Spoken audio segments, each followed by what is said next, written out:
hari ini. Izinkan saya perkenalkan untuk penyaji kita hari ini, yaitu dari kelompok yang berisi Roland David Sunyoto, Pascalius Hilario Christian Pranata, Tio Billy Armansyah, dengan penelitian mereka yang berjudul perbandingan kadar bioetanol yang dihasilkan dari fermentasi nasi putih terdekomposisi 2 dan 4 hari dengan menggunakan biakan Saccharomyces cerevisiae. Dan perkenalkan untuk para penguji kita hari ini. Dari penguji materi ada Ibu Pujilasih, dan dari penguji bahasa ada Bapak Jakubus Karto.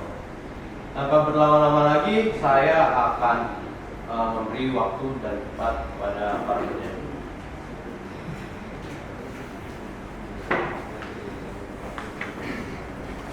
Selamat siang Pak Hartono, Bu Puji, dan para audiens. Kami dari kelompok 30 akan mempresentasikan mengenai perbandingan kadar bioetanol yang dihasilkan dari fermentasi nasi putih terdekomposisi 2 dan 4 hari dengan menggunakan biakan Saccharomyces cerevisiae. Kelompok kami terdiri dari saya, Roland David Sunyoto,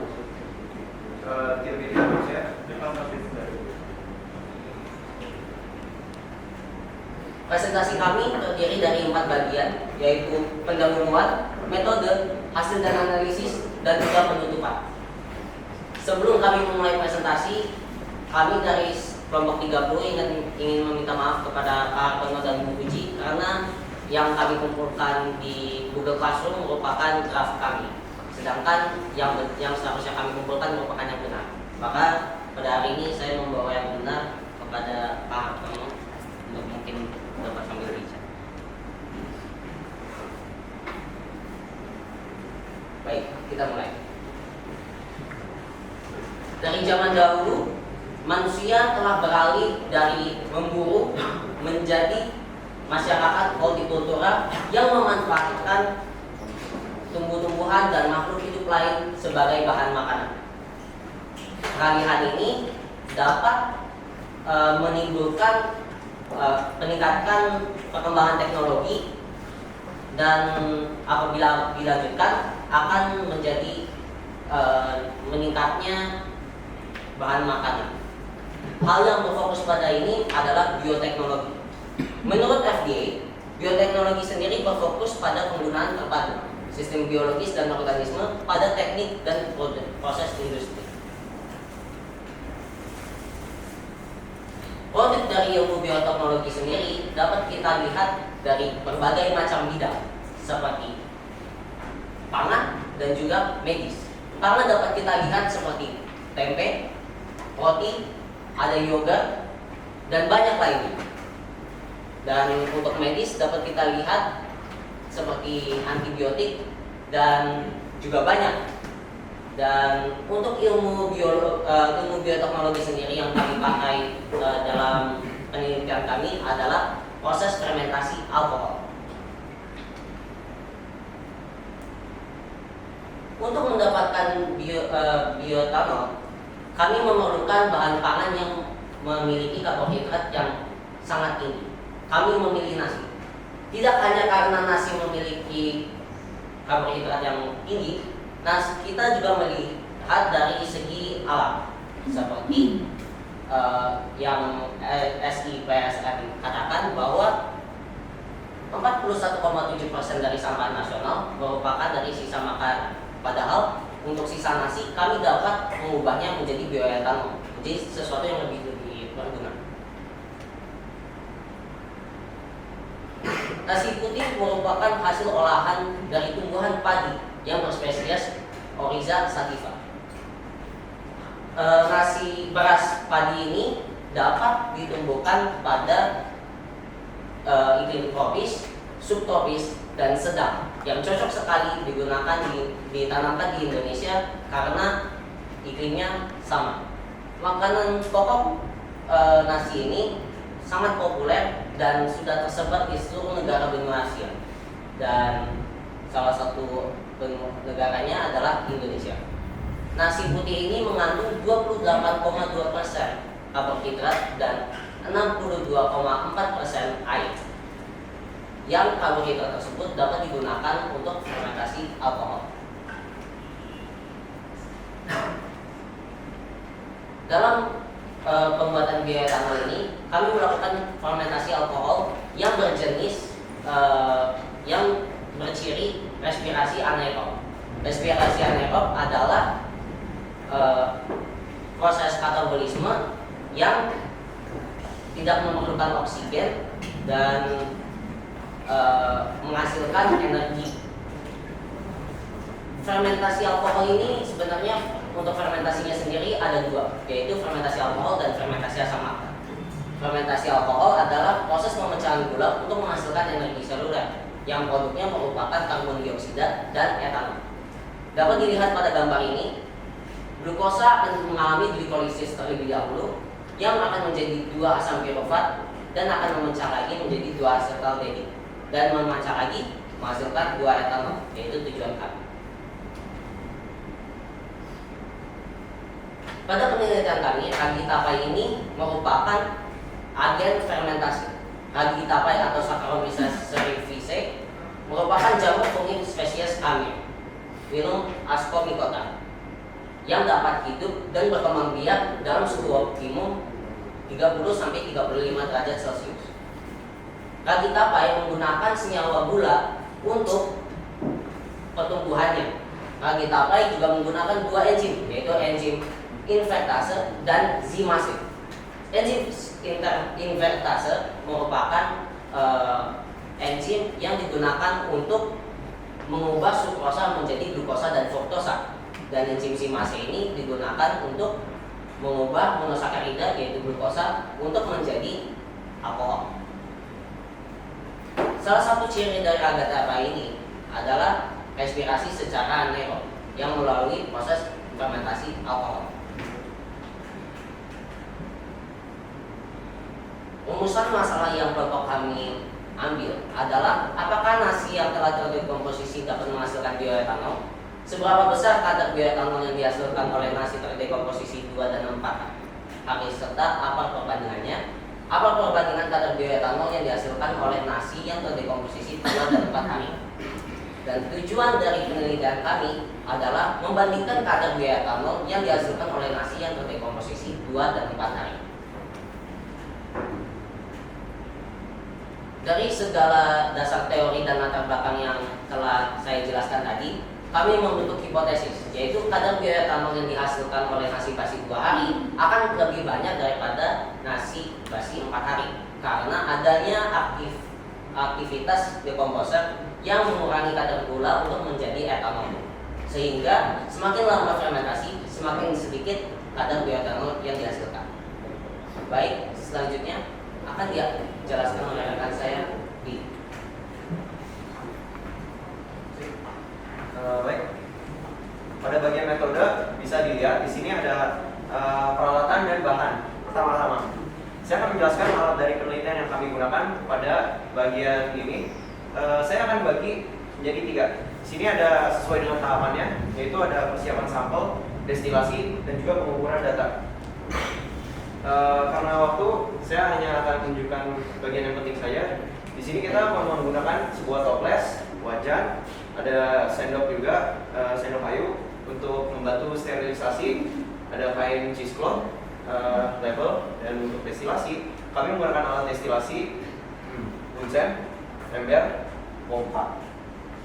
Untuk pengukuran data singkat saja ada refraktometer dan juga pipet tetes untuk meneteskannya di kaca refraktometer. Selanjutnya, di sini ada bagian bahan. Kami menggunakan 5 bahan, ada menggunakan nasi, es, batu, ragi tapai, dan juga spiritus. Dan terakhir ada kerang. Di sini kami menggunakan pada setiap sampel atau setiap toples itu 250 gram pada setiap toples, dan untuk raginya 9 gram pada setiap toples, yaitu ada 9. Dan spiritus yang kami gunakan itu 2 liter pada semua percobaan. Di sini ada variabel penelitian, itu ada terbagi menjadi 3. Ada variabel bebas, terikat, dan kontrol. Variabel bebas itu kami menggunakan durasi dari komposisi nasi, yaitu ada 2 dan 4 hari. Untuk yang terikat, kami itu menggunakan kadar bioetanol yang dihasilkan dari penelitian ini. Dan untuk bagian kontrol kami itu dalam percobaannya menggunakan nasi yang sama pada setiap toples, ragi yang sama, dan kondisi lingkungan yang sama ketika difermentasi dan juga di dekomposisi. Baik, di sini ada 3 tahap. Mungkin tadi sudah tahu, ada persiapan, destilasi, dan juga pengukuran datanya. Pada tahap pengerjaan, khususnya bagian persiapan, itu kami mensterilisasikan dulu toplesnya dan juga memasak nasinya. Lalu nasi yang sudah dimasak dan toples yang sudah steril nanti akan digunakan dengan cara nasi dimasukkan ke dalam toplesnya. Dan nasi yang dalam toples itu akan dibasikan. Sementara yang kontrol akan kami langsung berlanjut ke proses fermentasi dan peragian. Proses fermentasi dan peragian itu perlu diperhatikan bahwa peragian itu harus rata dan kami akan mengaduknya dengan sendok besi yang ada pada alat dan bahan. Di sini nanti pada sampel yang nasi basi itu perlu diperhatikan ada sedikit perbedaan karena sebelumnya sebelum kami fermentasikannya itu kami perlu membasmi mikroorganisme yang akan mengganggu proses fermentasi sehingga kami akan merebusnya atau mensterilisasikannya menggunakan metode bain-marie. Di sini nanti kami akan menggunakan wajan besi dan lalu pada toplesnya itu toples yang mengandung nasi basi kami akan masukkan, tidak tutup terlalu rapat karena takut membuai dan tidak bisa dibuka. Lalu kami rebus selama beberapa menit, sekitar 10 sampai baunya hilang. Lalu akan kami gunakan dalam fermentasi. Terakhir itu untuk mengekstraksikannya kami menggunakan cheese cloth. Jadi hasil dari fermentasi nanti kami masukkan ke dalam cheese cloth, lalu kami peras dan hasilnya kami simpan seperti pada flask yang kami sediakan di depan. Baik, di sini ada tahap destilasi. Pada tahap destilasi itu kami bertujuan untuk memisahkan alkohol dari air atau zat-zat lainnya yang didapatkan dari hasil ekstraksi.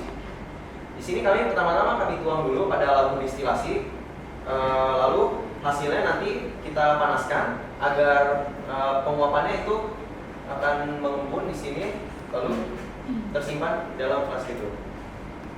Nah, di sini perlu diperhatikan lagi bahwa suhunya itu perlu dijaga di antara 80 dan 100 karena di atas 100 kalian akan mendapatkan kontaminasi dalam nasi, kontaminasi dalam hasilnya, dan kalau terlalu rendah alkoholnya itu tidak akan terbawa ke dalam hasilnya.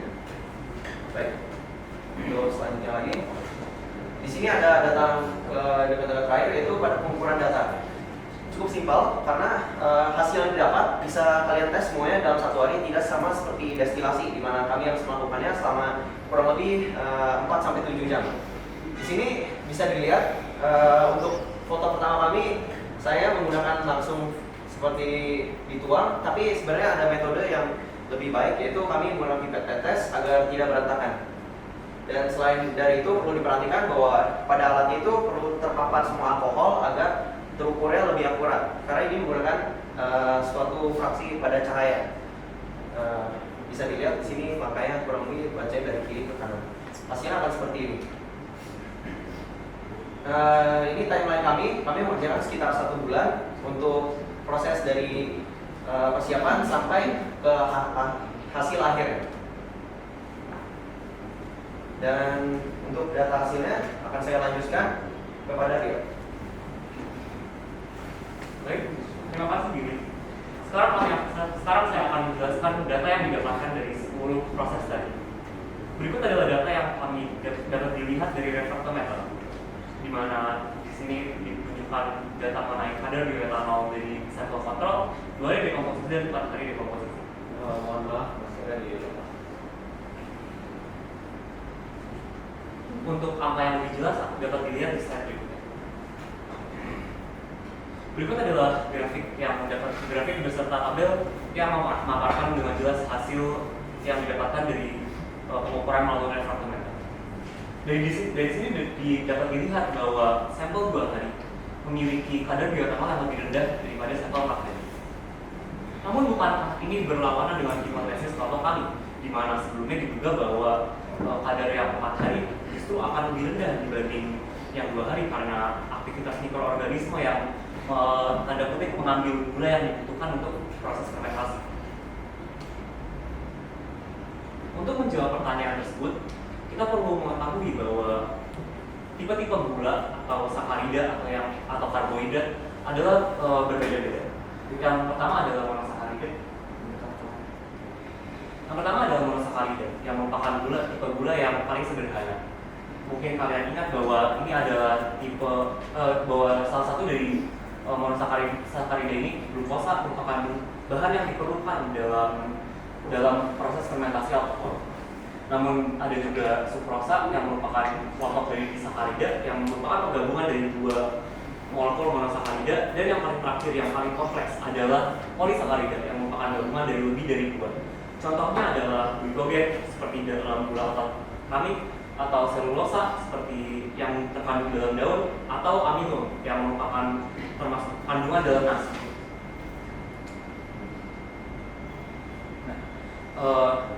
Sepertinya hipotesis kelompok kami salah karena kami melakukan misinterpretasi terhadap arti dekomposisi. Dekomposisi bukan artinya mengambil bahan yang diperlukan, mengambil gula yang diperlukan, melainkan memecah. Proses dekomposisi merupakan pemecahan molekul yang awalnya kompleks atau organik menjadi molekul yang simpleks dan anorganik. Dan berikut dapat dilihat bahwa dapat dilihat timeline dari proses dekomposisi, di mana awalnya akan bersifat gula yang terkandung dapat bersifat kompleks atau organik, dan berikutnya akan menjadi simpleks dan anorganik. Dan kami meletakkan sampel dan kami mengira-ngira dan meletakkan sampel 2 hari dan 4 hari di sini karena kami menduga bahwa dengan adanya penguraian tersebut, molekul kompleks dapat diurai sehingga Saccharomyces semakin jauh penguraian yang dilakukan oleh decomposer, semakin mudah bagi Saccharomyces untuk mengubah gula yang dihasilkan, sakarida yang dihasilkan menjadi bioetanol. Seperti yang kita lihat di sini, dibutuhkan glukosa yang merupakan monosakarida, gula yang relatif sederhana untuk membuat etanol. Namun di sini kami tidak meletakkan sampel 4 hari di dekat anorganik karena kami menduga bahwa hasil dari fermentasi yang berlebih, hasil dari dekomposisi nasi yang berlebih dari fermentasi kan akan menghasilkan kadar yang justru menurun. Hal ini karena molekul yang kompleks atau organik yang sebenarnya dibutuhkan, karena kita harus mengingat bahwa glukosa merupakan molekul organik. Lama-kelamaan akan menjadi anorganik sehingga yang seperti yang tadi kami juga sebelumnya, Saccharomyces akan kekurangan bahan untuk mengubah sakarida menjadi etanol yang dibutuhkan. Jadi dapat disimpulkan bahwa dari percobaan tadi dihasilkan kadar bioetanol, ditemukan bahwa kadar bioetanol pada nasi yang terdekomposisi 2 hari justru lebih rendah akibat aktivitas dekomposer, yang mana pada kelompok 4 hari terdekomposisi, dekomposer menguraikan zat sakarida cukup untuk Saccharomyces melanjutkannya menjadi bioetanol.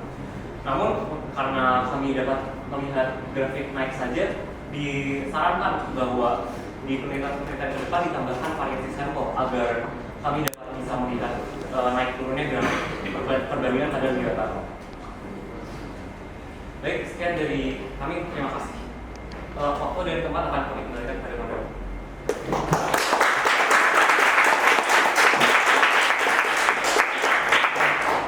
Sekali lagi mari kita beri apresiasi atas presentasi yang baik dari kelompok 30.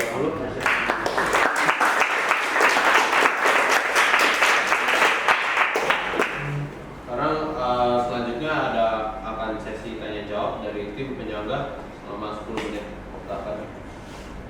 Harus pas master nggak ya? Berapa? Harus pas master nggak ya? Iya, pasti. Jangan lupa sebut nama dan kelas. Ya, nama saya Jonathan Esen Kresna dari 1151 nomor 19. Mungkin pertanyaan pertama saya nanti bisa nanti sama teman saya. Kenapa nasi putih? Kenapa nggak bisa nasi merah yang memiliki kadar karbohidrat lebih tinggi lagi? kadar bioetanol yang berbeda. Dan yang terakhir mungkin apabila nasi yang telah dibuktikan dapat diubah menjadi bioetanol, mengapa produksi bioetanol masih mainly menggunakan wortel dan tebu? Udah sekian aja. Terima kasih. Dari kelompok 30 pertanyaan mau ditampung atau dijawab? Saya akan jawab. Jadi alasan dibalik penggunaan nasi putih adalah seperti yang kami lihat tadi, nasi putih merupakan bahan makanan yang sangat-sangat familiar dari kami. Dan, namun nasi putih juga mudah untuk mengalami dekomposisi, mudah untuk basi. Sehingga kami memilih nasi putih untuk mencari tahu apakah kami bisa manfaatkan mungkin nasi yang sudah tanda kutip tidak layak dimakan lagi, nasi yang sudah basi, yang sudah busuk, yang tidak dapat dikonsumsi lagi, untuk dimanfaatkan menjadi bahan yang lebih bermanfaat selain dari mungkin pengubahan nasi yang sudah terdekomposisi menjadi kompos atau pupuk. Jadi demikian ada alasan dibalik penggunaan nasi putih.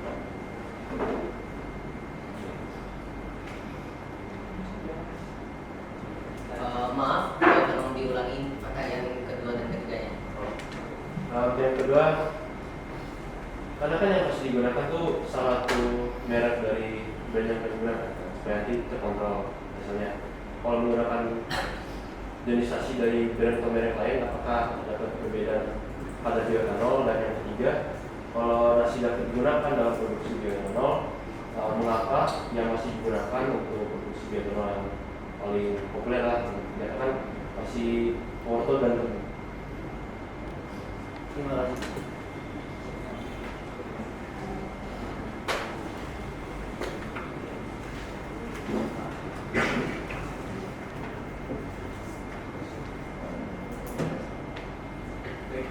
Untuk penggunaan merek, kami menggunakan dari satu jenis nasi dan juga satu pemasak atau satu batch masakan nasi. Alasan dibalik ini adalah untuk kontrol. Kami ingin memastikan bahwa nasi yang kami gunakan seakurat mungkin dan sekonsisten mungkin. Dan juga lebih dari penggunaan satu merek, digunakan juga penggunaan satu batch masakan, satu kelompok masakan. Karena kita harus ingat bahwa proses fermentasi itu dapat dipengaruhi oleh hal-hal lain, seperti misalnya kadar air yang terkandung dalam nasi tersebut, atau suhu atau iklim yang tidak dapat dipastikan konsisten dalam setiap harinya. Maka itulah alasan dibalik penggunaan nasi putih. Alasan dibalik penggunaan merek yang sama. Dan alasan mengapa kami menghindari penggunaan merek yang berbeda ataupun penggunaan masakan nasi yang berbeda. Baik, untuk pertanyaan ketiga mungkin saya menjawab.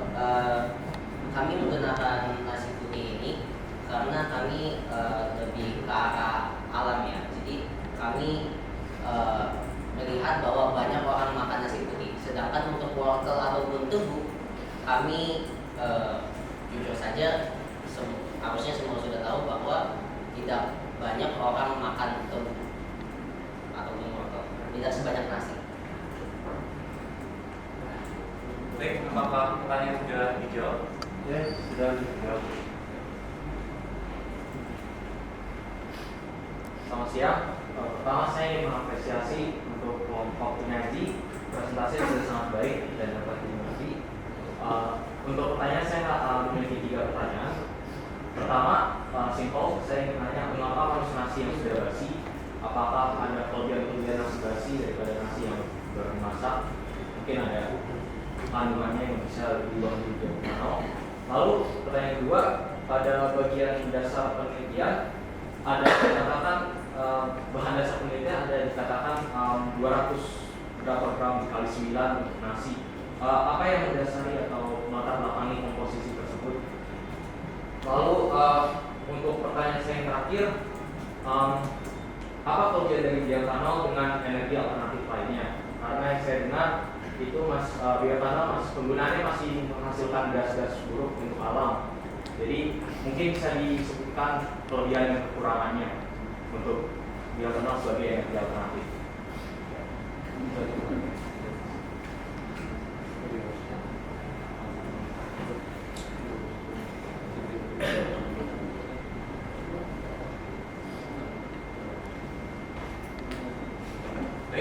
Saya akan menjawab, alasan penggunaan nasi basi adalah bukannya kami ingin melihat, bukannya kami menemukan mungkin faktor yang membuat nasi basi lebih spesial untuk dibuat menggunakan bioetanol. Melainkan penggunaan nasi basi bertujuan hanya untuk recycle, untuk menggunakan kembali sesuatu yang mungkin sebelumnya sudah tidak bisa dikonsumsi lagi, sesuatu yang sudah tidak layak untuk dimakan lagi. Sedangkan untuk kuantitas yang kami dapatkan itu didasarkan dari pembagian nasinya, karena kami harus menggunakan satu batch, jadi kami harus memastikan bahwa satu batch itu cukup untuk 9 toples. Sedangkan alasan di balik penggunaan 9 toples adalah masing-masing kita menggunakan 2 variabel, yaitu nasi terdekomposisi 2 hari dan 4 hari tambah kontrol yang tidak terdekomposisi sama sekali. Dan alasan penggunaan 3 dan alasan kami menggunakan 3 sampel untuk masing-masing kelompok adalah untuk merata-ratakan dan merata-rata hasil agar untuk mendapatkan akurasi yang lebih. Baik, pertanyaan sudah terjawab. Masih ada pertanyaan ketiga saya. Pertanyaan ketiga, maaf, tadi tentang kenapa bioetanol itu ya? Kelebihan bioetanol dari bioetanol. Kelebihan bioetanol. Baik. Sebenarnya itu di luar dari batasan penelitian kami, tapi menurut kami ya, dari yang kami tahu, bioetanol itu memang masih menghasilkan emisi yang buruk, tapi jumlahnya lebih sedikit dari bensin. Dan selain dari itu, kami melihat juga bahwa bioetanol itu bahan bakarnya 3 titik lebih tinggi daripada bahan bakar bensin. Kurang lebih seperti itu. Baik, ini pertanyaan sudah terjawab. Sekarang kita akan masuk ke sesi berikutnya dari para penguji materi. Silakan. Baik, terima kasih Bapak. Nanti tolong Ibu tinggalkan kalau sudah 10 menit ya. Selamat siang kepada Bapak Ibu orang tua dan juga para audiens. Terima kasih kehadirannya. Pertama-tama selamat untuk kelompoknya Rio, Billy, dan Roland yang sudah menyelesaikan penelitian ya tadi selama 1 bulan ya, dan bahkan melakukan destilasi 7 jam tanpa henti begitu ya. Sebuah proses yang panjang. Terima kasih dan selamat untuk presentasinya pada siang hari ini. Apresiasi juga karena kamu meneliti sesuatu yang sifatnya sudah menjadi limbah begitu ya, sudah tidak termanfaatkan lalu menjadi sesuatu yang bermanfaat. Ini sebuah nilai tambah tersendiri gitu ya. Tapi ada beberapa hal yang Ibu Puci ingin konfirmasi saja lewat diskusi kita pada siang hari ini. Coba ditampilkan data pembahasan. Tampilan ya, stop di situ. Nah, saya mau tanya sebetulnya kamu membuat kontrol itu untuk apa? Gitu ya, data kontrol ini untuk apa? Karena dari pembahasan kemudian kesimpulan kamu itu tidak menyinggung sama sekali. Jadi kamu mengatakan bahwa yang mempunyai etanol paling tinggi adalah pada dekomposisi 4 hari. Sementara kalau dari data itu mana yang paling tinggi? Ya. Maka saya minta dijelaskan sebetulnya apa fungsi kontrol dalam penelitianmu, lalu dikaitkan dengan 2 perlakuan yang lain, sebetulnya kesimpulan yang harus kamu ambil apa gitu ya. Itu pertanyaan 1. Lalu pertanyaan 2, kalau tadi kesimpulan itu bahwa yang paling bagus itu yang 4 hari karena sudah terdekomposisi gitu kan, lalu bagaimana kalau dibandingkan dengan kontrol gitu ya. Jadi peranan kontrol apa? Silakan ditanggapi. Baik, alasan dari penggunaan kontrol adalah untuk melihat bagaimana jadinya jika kami menggunakan nasi putih biasa yang tidak terdekomposisi, bagaimana sih kalau misalnya nasi ini tuh masih bagus, yang masih layak dikonsumsi. Dan untuk alasan kenapa kami menyimpulkan bahwa kami menyatakan bahwa sampel 2 dan 4 hari dari antara 2 dan 4 hari justru 4 hari layak paling bagus, sementara ada kontrol di situ, adalah kami ingin bandingkan antara 2 variabel nasi. Untuk kontrol memang bagus, namun ada motif di bawah penelitian kami yang mungkin tidak terlalu disinggung di sini. Namun motif dari penelitian kami adalah untuk memanfaatkan kembali zat yang hal yang mungkin sudah tidak bisa dikonsumsi lagi, sehingga kontrol ini sekadar perbandingan saja, bukan merupakan hal yang kami lanjut pertimbangkan dalam perhitungan variabel. Ada yang menambahkan dari kelompok? Terima kasih Bu jawabannya. Dari kelompok menambahkan? Tidak? Saya setuju. Oh, sudah. Nah sekarang kita lihat ya, kalau kontrol itu penting sekali dalam suatu penelitian, itu menjadi acuan kita untuk membahas juga. Jadi tidak boleh kita abaikan. Walaupun kamu hanya membandingkan 2 dan 4, tapi kontrol ini menjadi acuan juga kita. Artinya, kalau tadi Rio mau menjelaskan bahwa ini masalah dekomposisi, lalu membandingkan 2 dan 4, yang terdekomposisi lebih banyak kan yang 4 kali. Itu tinggi, tapi lihat bandingkan dengan kontrol yang belum mengalami dekomposisi dari si mikroba, itu kan paling tinggi ya. Jadi kamu harus mencari literatur dan pembahasan supaya bisa mengakomodasi seluruh perlakuan yang kamu buat. Supaya apa? Supaya data kontrol ini menjadi punya manfaat ya. Jadi kemungkinan harus dicari kemungkinan lain. Mengapa ini yang nasi biasa tidak dikomposisi itu pun malah paling tinggi gitu loh. Paham maksud Ibu? Ya, jadi itu nanti dibahas ya, digali lebih dalam kenapa seperti itu gitu. Terus saya mau tanya, kalau kamu diberi kesempatan nih untuk mengulang lagi penelitianmu nih, apa yang mau kamu perbaiki? Kira-kira? Karena kamu menjelaskan ada hasil yang kurang bisa dijelaskan gitu kan, tadi yang kurang bisa diketahui secara pasti gitu. Nah, mungkin kamu dari setelah kamu menganalisis, kamu memikirkan lagi langkah yang dilakukan, kira-kira kalau diberi kesempatan lagi apa yang mau kamu perbaiki?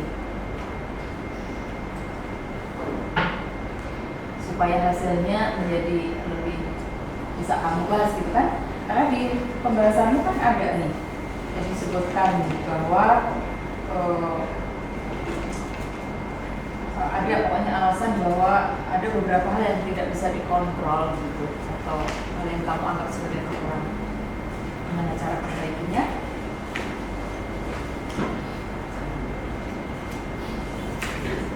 Karena data kurang konsisten nih, halaman 8, data kurang konsisten di antara ketiga sampel disebabkan oleh beberapa hal. Itu lalu berarti apa yang mau kamu perbaiki?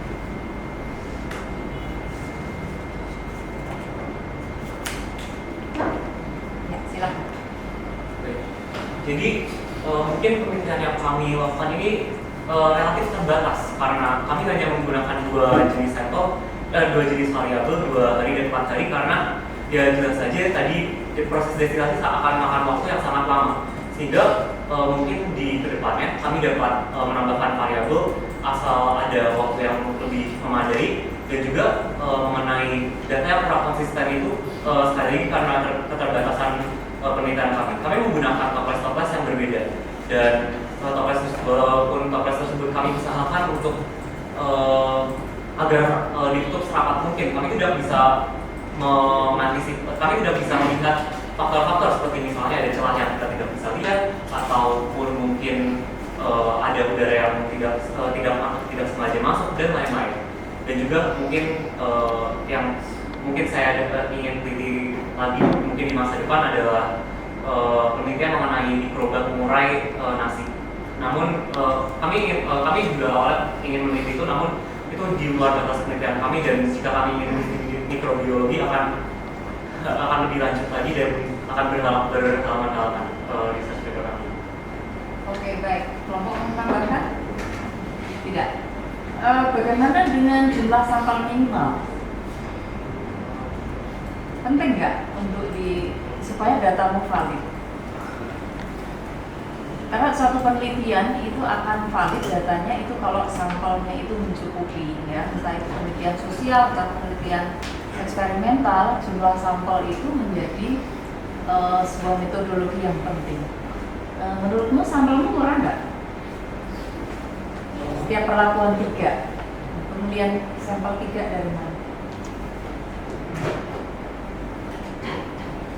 menurut kami mungkin bisa menambahkan lagi menambahkan lagi pengulangan pada sampel. Misalnya ditambahkan jadi 4 atau 5. Awalnya kami memikirkan juga untuk menggunakan rumus Federer. Namun kami dari rumus Federer itu didapatkan bahwa untuk masing-masing variabel harus dilakukan 9 kali pengulangan, dan itu pun dan itu berarti kami harus menyiapkan 27 toples dan melakukan destilasi sebanyak 27 kali, sehingga memang ini juga efek samping dari batasan penelitian kami, di mana kami hanya bisa melakukan jumlah yang terbatas, dan akurasinya juga mungkin masih bisa diperbaiki lagi, diperkuat lagi di masa depan dengan variasi dengan pengulangan yang bertambah. Namun untuk penelitian ini kami hanya menggunakan 3 akibat untuk minimalisir hal-hal yang dapat mengaruhi misal kadar bioetanol terbentuk. Karena kita harus juga mengingat bahwa untuk menghasilkan ini dibutuhkan perlakuan seperti mengadukan ragi yang tidak terlalu mudah jika menggunakan tangan, dan juga pemerasan sampel yang masing-masing dapat memakan waktu sebanyak 15 menit. Jadi jika kami melebih dan dengan mungkin tenaga kami yang terbatas, dengan SDM kami yang terbatas, kami hanya bisa melakukan 3 karena jika sampel berlebih namun kami tidak dapat mengurus sampel itu dengan baik, justru akan sama saja akurasi yang didapatkan tidak kurang optimal juga. Baik, oke, terima kasih Rio ceritanya ya. Ya, tapi betul bahwa hal teknis boleh menjadi sebuah alasan dalam sebuah penelitian, tapi keakuratan data perlu menjadi satu fokus juga ya, karena gini, suatu data yang kita bahas kalau itu tidak valid sebetulnya menjadi tidak bisa gitu kita bahas ya. Maka itu menjadi syarat penting kalau kamu kan latihan ya, ini baru latihan peneliti. Untuk penelitian berikutnya syarat-syarat mutlak yang harus dipenuhi dalam sebuah penelitian itu harus dicapai dulu. Sekalipun ya. Waktu sudah. Iya, tapi saya minta tambahannya sekali 3 menit untuk beberapa saran. Jadi tetap mau diperhatikan ya. Ada beberapa saran nih, mulai dari abstrak. Abstrak itu ada ketidakkonsistenan. Sebetulnya yang mau kamu teliti itu nasi putih atau beras. Nasi putih atau beras? Ya, nasi kan. Maka di abstrak baris keempat itu kamu mengatakan membandingkan bioetanol yang dihasilkan dari beras. Beras sama nasi tentu saja berbeda. Lalu dari abstrak juga itu yang ditampilkan di abstrak itu bukan data mentah, tetapi kesimpulan. Jadi kamu menyebutkan kontrol itu 22%, 12%, 30% perlakuan. Abstrak itu adalah sarinya sari gitu kan. Jurnal itu sudah sari. Nah, abstrak itu sarinya sari dari jurnal. Maka sudah pasti itu kamu hanya mengatakan dari perlakuan bahwa paling bagus pada konsentrasi, pada kontrol. Disusul oleh ini dan ini. Tidak perlu lagi dijabarkan angka. Ini adalah data mentah. Oke. Kemudian yang berikutnya pada, mohon maaf nih, agak banyak di metodologi. Di metodologi itu ada halaman 6 alinea 1, silakan dilihat. Maaf ya Pak Kamu, saya minta perhatian. Halaman 6 alinea 1. Ini saya mau tanya, sebetulnya yang didekomposisi itu berasnya atau nasinya? Kalau menurut kalimat kamu di alinea pemasakan nasi dan fermentasi itu adalah berasnya itu dikomposisi 2 dan 4 hari, setelah itu baru dimasak pakai rice cooker. Yang benar yang mana? Coba kamu lihat tampilan datamu. Jadi Orisa sativa dikomposisi selama 2 dan 4 hari. Lalu di bawahnya, lalu masing-masing bahan akan dimasak ke dalam rice cooker. Jadi ini didekomposisi berasnya dulu baru dimasak kalau redaksinya seperti ini. Nah, yang benar yang mana? Maksudnya berasnya dimasak dulu menjadi nasi, lalu nasinya didekomposisi. Yes, ya. Ini di makalah yang pertama diberi sama yang kedua masih seperti itu ya. Jadi nanti dicek lagi. Maaf, tambahannya. Ya. Diberi kesempatan. Oke, masih saran dulu ya, ini saran-saran aja. Takutnya nanti masih ke bawah.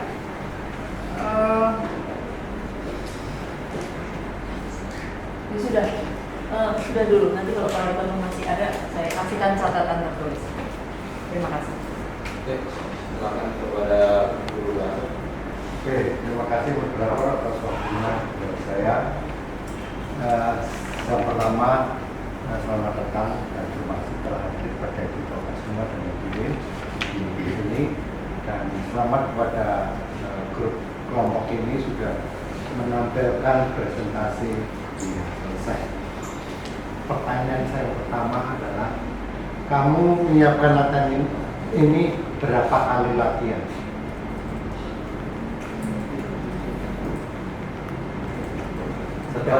Sekali. Apakah latihan sekali bisa yakin baik? Kesebelasan hebat, ya, Barcelona, Real Madrid, Manchester atau yang lain, berapa kali latihan? Seorang bintang yang besar, apakah tidak latihan mau tampil? Bandingkan dengan kalian, ya, ini lain kali lakukan latihan dengan sungguh-sungguh, dan bagaimana menggunakan pointer dengan benar. Sudah ada pointer, mengapa pakai tangan nunjuk-nunjuk? Ya, itulah pentingnya latihan. Hanya satu yang bisa menggunakan pointer dengan benar. Ya, makanya perlu latihan seperti ini ya, supaya tampilnya tidak mengecewakan banyak orang. Gitu. Wah, hebat anak-anak Kanisius. Latihan berkali-kali supaya hasilnya maksimal. Kalau latihan sekali, hasilnya juga hanya pasti tidak memuaskan. Itu yang pertama. Kemudian, karena latihan sekali juga tidak berani menatap ke audiens, maka kamu ini tampil buat audiens, bukan buat smartphone. Ya, maka hadapilah audiens, komunikasilah dengan audiens. Kalau di situ ya buat apa orang datang ke sini, kamu bisa membaca sendiri, bisa lihat itu sendiri. Ya, nantinya tolong seperti itu ke depannya. Oke, coba lihat slide kedua dari awal.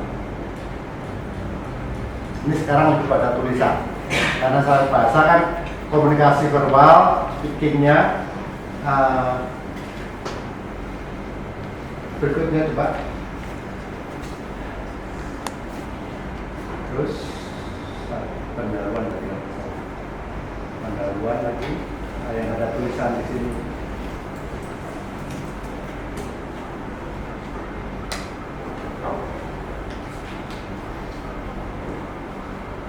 Oh, mungkin di awal sekali kan, dari awal coba awal sekali penjelasannya.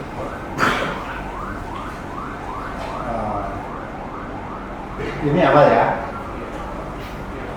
Ini awal. Terus kita saya perhatiin tadi ada kalimat yang dua kalimat muncul di situ, bukan? Ada yang kalimatnya begini tadi bunyinya.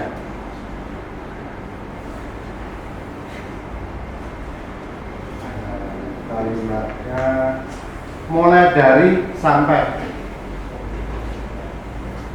Keterangan berikutnya mulai dari sampai, ada dua kalimat.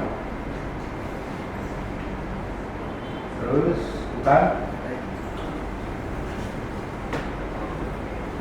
bukan mulai dari sampai tadi kalimat keduanya. Pak, mungkin tadi di slide latar belakangnya ini yang di bawah. Sorry, itu dua kalimat ya, karena tampilannya kan dua kalimat itu. Ada titiknya dua, sebuah kalimat diakhiri dengan tanda titik, dan syarat sebuah kalimat adalah pasti bisa apa? Subjek dan predikat. Kalimat pertama ada subjek predikat. Kalimat kedua berarti seharusnya itu bukan yang titik, melainkan koma. Nah, karena mulai dari itu masih oke, terima kasih. Jadi tulis itu ya. Kemudian juga pengetahuan lagi antara preposisi dan bukan preposisi. Di antara itu terpisah atau disambung.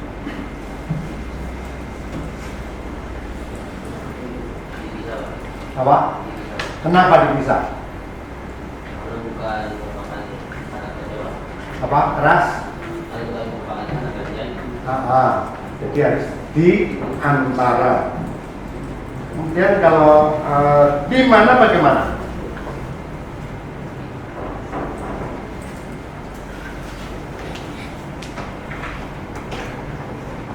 Di mana? Sebenarnya mudah untuk ngetes ini bisa atau enggak. Kalau itu kata pasif, di itu kan kata pasif ya kan. Lawan pasif kan jadi aktif. Maka setiap kata pasif di bisa dikirim dengan me dan punya arti. Kalau tidak punya arti, berarti itu bukan kata pasif.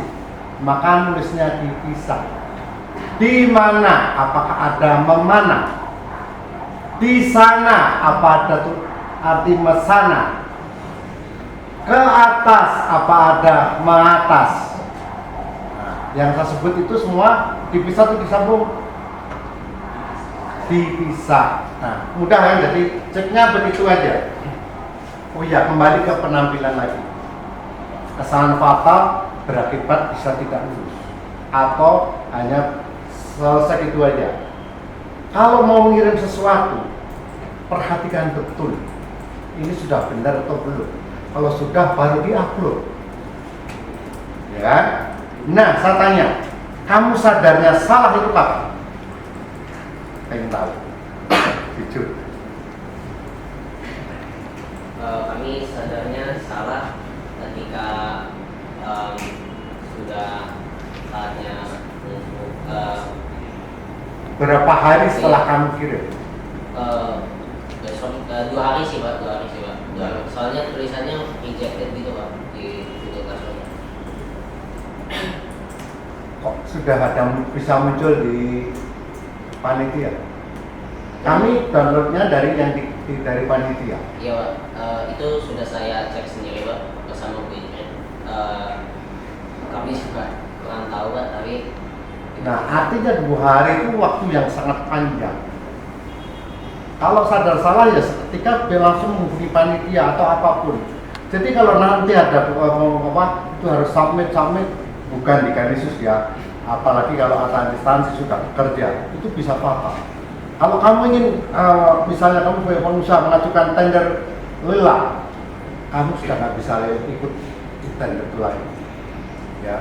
Jadi betul-betul harus teliti betul. Nah, berikutnya, kalau ada penanya untuk kalian, tolong ditulis pertanyaannya apa. Pak Wali untuk mengulang tadi yang ditanyakan apa ya dalam sebuah forum resmi seperti ini. Ya, tadi 2 kali kan penanya pertama masih ngulang lagi, diminta ngulang lagi. Yang kedua lagi juga sama. Ya, artinya tolong perhatikan betul. Ini kan bagian dari komunikasi. Betul. Oke, selesai lagi. Nah, kemudian ini pendahuluan. Itu kan masalah limbah nasi ya. Jangan limbah yang lain. Ini jadi nggak connect antara pendahuluan dengan yang Anda rumusin. Ya, kalau kamu ini limbah nasi gitu aja kan banyak. Nah, pendahuluannya di situ. Terakhir tolong dijawab, kalian kalau begini bisa nggak menemukan yang tertulis di atas, dijawab satu-satu soal lupa. Planning.il.org. Apa yang Anda temukan dari ketika Anda capek-capek membuat begini? Silakan. Baik, mungkin Menemukan tidak? Menemukan tidak? Ya, baik. Menurut saya menemukan karena awalnya saya sangat tidak berpengalaman, dan awalnya saya benar-benar tidak ingin melakukan research paper ini. Namun setelah melakukannya, saya merasa kurang puas. Dalam arti saya masih ingin melakukan lagi. Dan menurut saya ini buat memberi saya motivasi untuk mungkin melakukan lebih banyak penelitian lagi di mungkin universitas. Tujuannya di mana? Sehingga saya merasa bahwa secara tidak langsung dengan melakukan penelitian ini saya diarahkan ke arah yang lebih baik, ke arah penelitian yang lebih baik, serta saya juga dipaksa untuk memikirkan mungkin cara-cara lain yang tidak dipikirkan sebelumnya. Terus? saya sih dari yang telah saya kerjakan proses presentasi sekarang untuk cutting outtakes ya ada tuh, tapi kurang begitu mengungkap gitu ya. Oke, terus terakhir. Baik Pak, untuk finding cutting outing, kalau menurut saya tentunya selalu ada sih Pak. Seperti pada saat praktikum distilasi, ketika kami takut ada sesuatu yang bocor kayak udah bisa masuk ke dalam alat distilasinya, kami tentunya kan pasti berdoa. Lalu sebelum presentasi juga kami berdoa. Nah, pasti Pak. Oke, terima kasih ya. Jangan lupakan itu. Kalau kamu tidak menemukan itu berarti kerja Anda sia-sia. Ya, terima kasih. Maaf, waktunya sudah habis pada baca Profesor Hartono. Sekarang kami akan beri sesi tanya jawab kepada para audiens. Silakan sebut nama dan kelasnya. Baik, terima kasih mengenai saudara moderator. Saya psikolog dari kelas 12 1 Mas 4 dan saya ingin bertanya beberapa hal kepada tim ini. Kemudian saya ingin mengucapkan selamat karena tim ini telah menyelesaikan tugas ini dengan sangat baik dan telah memastikan hasilnya dengan sangat baik pula. Baik, dan pertanyaan saya adalah tadi di bagian metodologi yang tadi dijelaskan oleh saudara Billy disebutkan mengenai kontaminasi pada suhu di atas 100 derajat Celcius. Apakah bisa dijelaskan kontaminasi seperti apa yang dimaksudkan? Itu pertama. Kemudian kenapa tim itu memilih variabel tugasnya 2 dan 4 kali? Kenapa nggak 3 dan 6 atau 3 dan 5 atau sebagainya gitu? Itu yang kedua. Ketiga, kenapa itu ada 2 kali tapi nggak jelasin produknya? Sama ada satu hal. Tadi saran di presentasi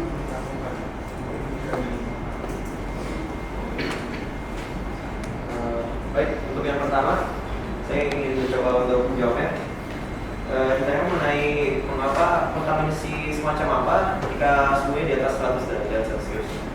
Baik, di sini jadi ketika di atas 100 derajat Celcius itu akan terkontaminasi dengan air sehingga kadar alkoholnya bakal menurun. Itu menurut saya. Kita juga perlu memahami bahwa destilasi merupakan proses pemisahan yang dilakukan oleh titik didih. Titik didih alkohol adalah 80 derajat, sedangkan titik didih air adalah 100 derajat. Jika alasan mengapa kami menulis bahwa harus di sekitar 80 derajat sampai 100 derajat adalah supaya kami bisa memastikan bahwa alkohol yang masuk namun tidak melebihi 100 derajat sehingga airnya tidak ikut menguap dan mengkontaminasi satu.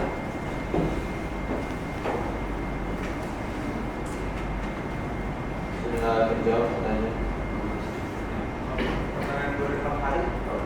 Ya, untuk yang 2 dan 4 hari, kenapa dipilihnya seperti itu? Jadi kami memilih 2 dan 4 hari karena ketika sesuai dengan tujuannya, kami mencoba untuk mencari kadar bioetanol, kadar nasi basi. Dan di sini 2 dan 4 hari itu agar kita tahu kalau semakin lama itu hasilnya semakin dikit, kadarnya atau semakin tinggi. Dan 2 dan 4 bukan yang lebih lama seperti 3 atau 6 hari itu karena ada juga batasan waktu karena dengan waktu yang kami pilih, dengan waktu destilasi juga yang kami pilih, hasilnya masih 1 bulan dan waktu itu tuh cukup berharga karena untuk juga mengerjakan dokumen dan Baik, lalu yang pertanyaan terakhir untuk saran. Saya akan menjelaskan sedikit. Saran kami untuk kedepannya adalah mengembangkan variasi sampel agar datanya lebih lengkap. Oh iya, dan juga untuk menambahkan saran sudah kami cantumkan di sini, di mana kami menyatakan bahwa kami menyarankan bahwa sebaiknya di pemilihan depan ditambahkan variasi sampel. Itu adalah saran dari penelitian kami. Apakah sudah terjawab pertanyaan? Yang soal produk kalian kenapa jelasin? Oh, baik. Untuk penjelasan produk, ini merupakan hasil dari proses destilasi kami. Ini merupakan bioetanol yang dihasilkan setelah dari semua proses tadi, dan ini hasilnya sangat sedikit karena untuk mengkoreksi Bu Puji tadi kami tidak melakukan destilasi selama 7 jam. Kami hanya melaksanakan selama sekitar 4 jam karena masalah waktu. Kami menggunakan laboratorium di Canisius, jadi hasil bioetanol yang dihasilkan hanya sedikit, bukannya yang banyak.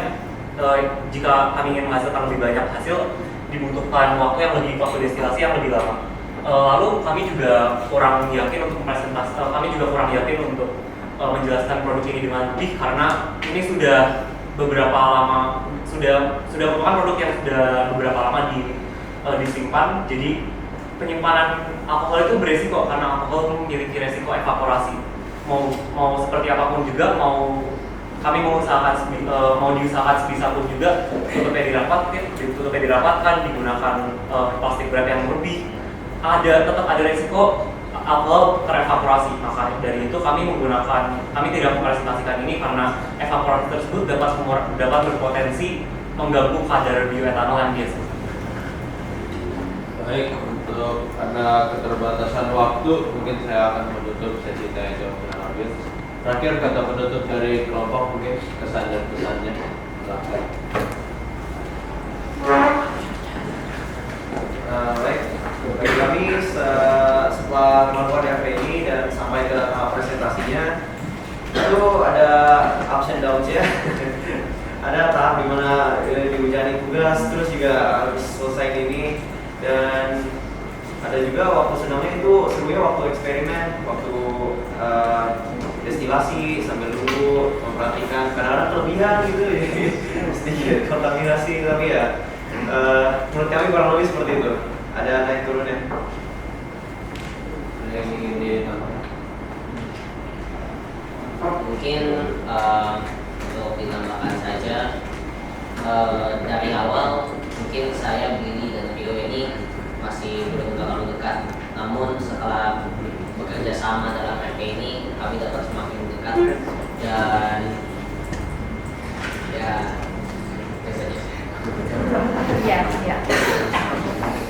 Baiklah, saya akan menutup presentasi pada hari ini. Sekarang tibalah kita di penghujung acara. Mari kita berikan tepuk tangan yang meriah pada